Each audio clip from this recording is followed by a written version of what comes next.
In today's tutorial, I'm going to show you how to change the date and time settings on your Google Pixel or Android-based phones.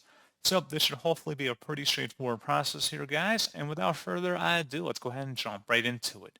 So what you have to do is swipe up on your home screen and select the settings button. So go ahead and select that. And then you want to scroll down and select the system tile. And then select where it says date and time.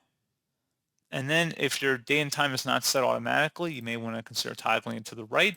If that's not the answer to your problem, you may want to go underneath date and time here. Just click on the time, click on the date, and you can change it here just by scrolling through.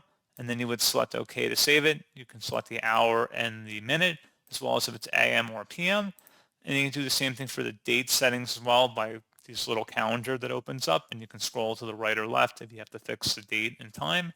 So pretty straightforward process on that, guys. And as always, thank you for watching. I do hope that I was able to help you out, and I do look forward to catching you all in the next tutorial.